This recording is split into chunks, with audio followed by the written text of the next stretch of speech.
बाबा बागेश्वर ने पूरे बिहार की सियासत को हिलाकर रख दिया है। उनका एक दौरा 1 हफ्ते का महज और उसने पूरी बिहार की सियासत को हिला दिया है। उनका विरोध, उनका सम्मान, हर बात एक खबर बनी, हर बात एक विवाद बना।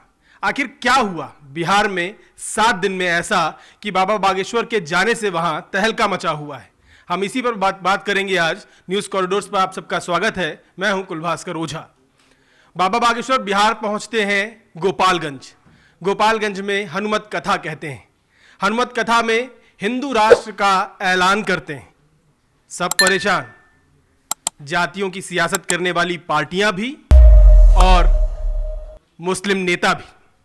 तो आखिर क्या रहा क्रिस्प बाबा बागेश्वर के बिहार दौरे का और उसका नवंबर में होने वाले चुनावों पर कितना असर पड़ेगा, इस पर करेंगे खुलकर चर्चा। हमारे साथ शैलेश जी हैं। शैलेश जी, तो बाबा बागेश्वर, आपको क्या लगता है कि वो बिहार चुनाव को पलटने की क्षमता रखते हैं? 7 दिन में दिखा दिया उन्होंने। पलटने की क्षमता रखते हैं, नहीं रखते हैं, लेकिन प्रभाव डालने की क्षमता तो ज़रूर रखते हैं। और जो विपक्षी खेमे में जो ये खलबली मची हुई है, तो उसकी बड़ी वजह यह है कि उन्होंने तो अपना काम कर दिया। उन्होंने हिंदू राष्ट्र का आह्वान कर दिया, कह दिया खुल के कि भाई ये संविधान में इतने सारे संशोधन हुए हैं, एक और संशोधन हो जाए, क्या दिक्कत है।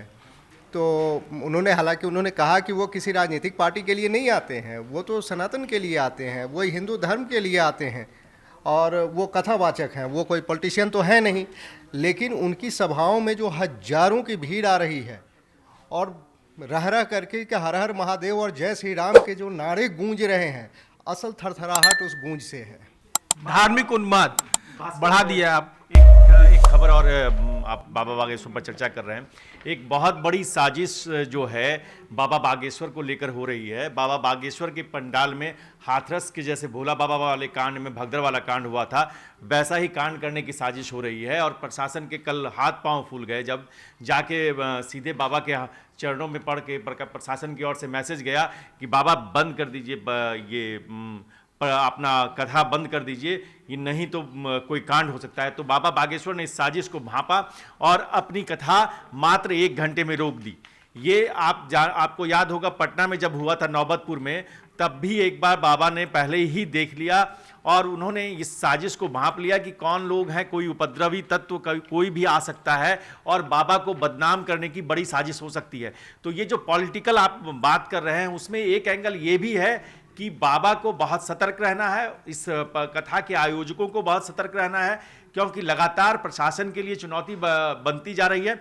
और आप कितने लोग जुटाएंगे, क्या होगा, ऐसा ना हो कि भोले बाबा की तरह पूरी जो पूरी योजना है, क्योंकि बाबा ने कहा है कि इसके बाद हम बांका भी जाएंगे, बांका में भी कथा करेंगे।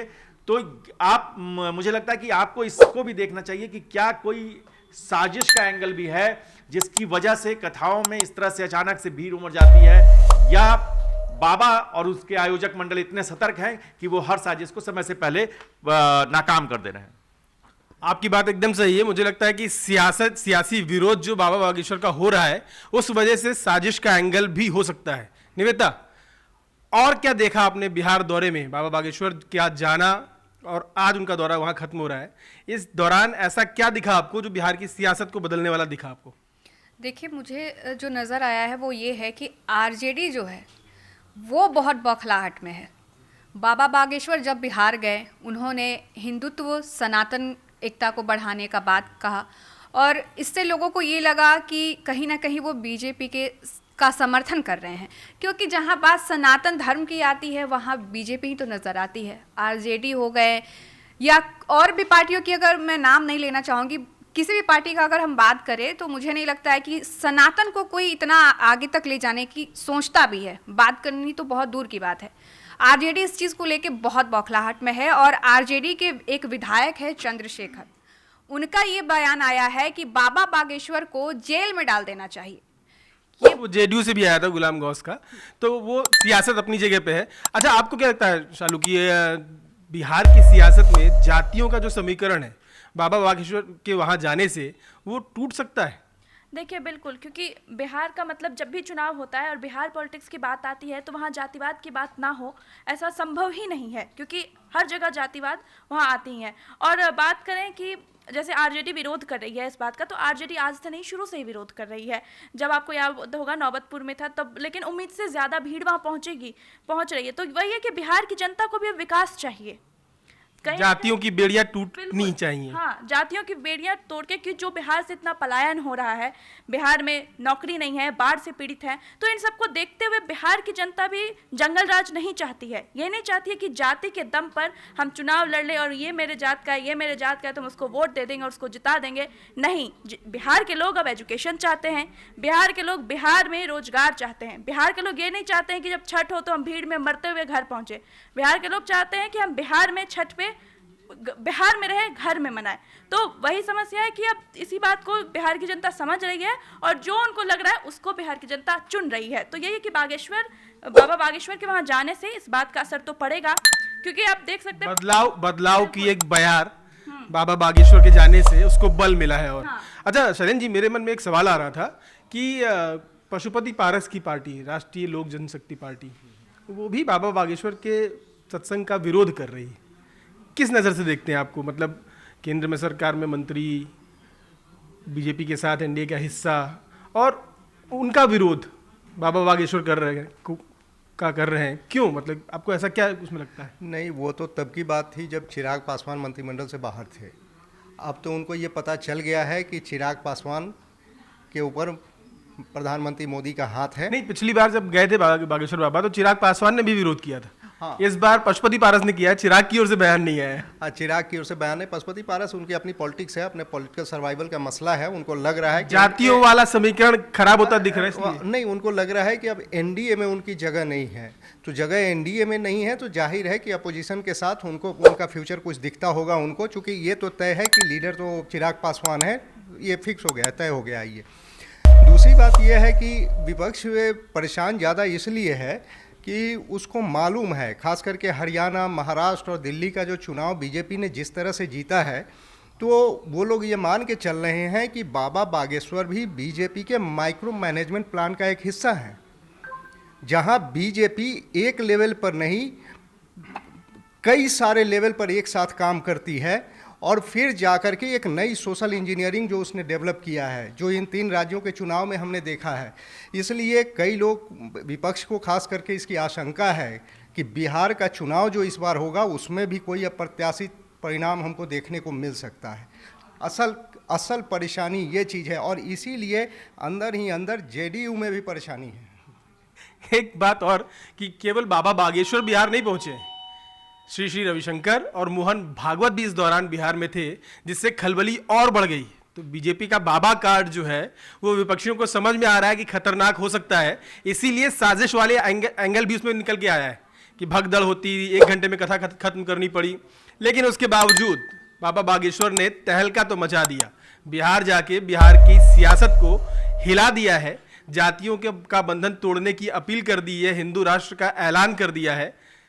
तो मामला बहुत बड़ा होता दिख रहा है, नवंबर तक तो खेला हो जाएगा। बिल्कुल खेला हो जाएगा। और बाबा बागेश्वर के ऊपर तो मतलब इतने आरोप लगाए गए हैं, यहाँ तक कह दिया गया है कि बाबा बागेश्वर राम रहीम और आसाराम जैसे कैटेगरी के बाबा हैं। बताइए, ये तो गजब ही हो गया। मतलब बदनाम और साजिश के साथ बदनाम करने की भी कोशिश। बिल्कुल बिल्कुल, उनके कैरेक्टर के ऊपर इतनी बड़ी बात जो कही गई है, ये सबसे बड़ा मतलब मुझे लग रहा है कि कितनी शर्मनाक बात है। एक इतने अच्छे बाबा हैं, वो इतने अच्छे, मतलब उनका काम कौन नहीं जानता है। और इतनी सी छोटी सी बात के लिए विपक्षी दल की, हाँ उनको लगता है कि बीजेपी का वो समर्थन कर रहे हैं, तो इतनी बड़ी बात कह जाना, मतलब आसाराम कहाँ रहीम और कहाँ बाबा बागेश्वर। भैया थोड़ा तो सोचो बोलने से पहले क्या बोल रहे हो।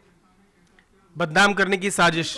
अब जैसे कि हम सभी जानते हैं कि ये जो बयान दिया है ये चंद्रशेखर ने दिया है, जो बिहार में मंत्री हैं, और वो जो है ऐसे बयानों के लिए फेमस है। ये हम सभी जानते हैं कि कभी वो रामचरितमानस पे बयान दे देते हैं, कभी किसी मुद्दे पे, मतलब ऐसे अनर्गल बयान उनके तरफ से आते रहते हैं। लेकिन आपने जो अभी ये कहा कि रविशंकर पहुंचे हैं, तो ये एक तरह से बीजेपी का ये कार्ड बिहार में काम आ सकता है, क्योंकि जब नौबतपुर में बागेश्वर बाबा की कथा हुई थी तो वहाँ पे 12 लाख लोग आए थे और वो बिल्कुल रिकॉर्ड तोड़ भीड़ थी वहाँ पे। तो इस तरह से बीजेपी भी देख रही है, हर सत्तारूढ़ पार्टियां देख रही है कि कहाँ पे क्या मिल सकता है जो, और बीजेपी तो है ही शाम दाम दंड भेद, हम तो चुनाव जीत के रहेंगे। तो बस यही वो लगा रही है कि कैसे भी करके बिहार का चुनाव इस बार हम अपने दम पे, अपने इस पे जीत के रहें। नीतीश के लिए कुछ खतरा? बिहार में बागेश्वर बाबा जातियों के समीकरण से चुनाव जीतना, नीतीश के लिए भी कुछ खतरा? मुख्यमंत्री बनेंगे, जैसे सब लोग बोल रहे हैं कि नवंबर के बाद उनका करियर खत्म है। करियर ख़त्म है या नहीं ये तो थोड़ा समय इंतजार कर लेते हैं, लेकिन बाबा बागेश्वर से तो अब देखिए, जहां बाबा बागेश्वर के पीछे लोग आएंगे, लामबंद होंगे, तो जाहिर है कि जातियों का समीकरण टूटेगा, क्योंकि बाबा तो सनातन की बात करते हैं। अच्छा, बाबा की आज के समय में बाबा बागेश्वर से ज़्यादा भीड़ इकट्ठा करने वाले शख्सियत बहुत कम हैं।